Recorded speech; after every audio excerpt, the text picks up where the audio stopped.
Good morning. I'm Judge Leslie Kim Smith. We are now live streaming on YouTube and on the record. Calling case number 25009122NI, Brenda Marie Easley versus Progressive Michigan Insurance Company et al. Counsel, will you place your appearances on the record, starting at Plaintiff's Counsel? Good morning again, Your Honor. Matthew Payne for the plaintiff. Good morning, Your Honor. Savannah White on behalf of Defendant Progressive. All right, good morning. This is the date and time schedule for Defendant Progressive Michigan Insurance Company's motion for partial summary disposition. I've had an opportunity to view the pleadings, and Ms. White, if you're ready to proceed, you may begin. Of course, Your Honor. This is just a basic motion for partial summary. There's a PIP opt-out on this file. We do have the proper opt-out documents that were filled out by Ms. Ely prior to her renewal. This is just a dismissal as to the claims that fall under that opt-out, which would be the medical and the attendant care, wage loss, and household services would still stand. Okay. And in response? Just very briefly, Judge, I guess I don't really mind whatever the court wants to do today. I agree with Ms. White that if the documents, the only concern I have that I mentioned in my brief is the 2022 versus 2023. I don't have any contradictory evidence. I haven't even spoken to my client. I'm not sure what she's going to say. I guess my only real concern is I need to do my due diligence, so I will still be requesting in discovery the underwriting file. I don't expect to find any sort of smoking gun. I just need to check that box. So even if the court wants to go ahead and grant the motion today, because I admit that I don't have anything contrary, Progressive is still going to be a party to the case, and I am still going to ask at least just for the underwriting file. I just wanted to make that clear. All right. Ms. White, anything else? No. All right. Plaintiff filed this action on June 12, 2025, involving a motor vehicle accident that occurred on September the 14th, 2023. Plaintiff was operating a 2020 Nissan Rogue at the time of the motor vehicle accident. In her complaint, plaintiff is seeking first-party no-fault benefits from Defendant Progressive Michigan Insurance Company.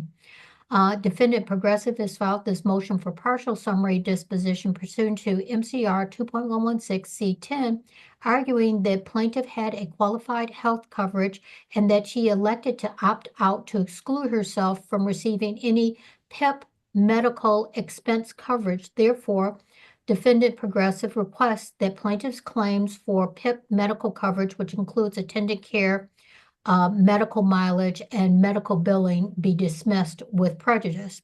In plaintiff's response, plaintiff argues that the election was initially dated for 2022, and then it appears that it was erased or superimposed with a 3. Plaintiff also concedes that there is no evidence that contradicts plaintiff's defendant's facts as to her opt-out election. However, I did notice there was no proof that plaintiff had qualified medical coverage. And generally, when I get these motions attached, not only is the election, but there's also proof that she provided the insurer indicating that she had qualified health coverage. I'm not sure in this case whether or not she had that or she had Medicaid. However, based on that, I'm going to grant defendant's motion for partial summary disposition, but I'm going to grant it without prejudice. As Mr. Payne has indicated, he has not had an opportunity to take a look at the claims file. It may have been discovered later on that there was no proof of that the plaintiff qualified to make this election. And if that's the case, then Mr. Payne, you'll have the right to then request the court reinstate that portion of plaintiff's claims.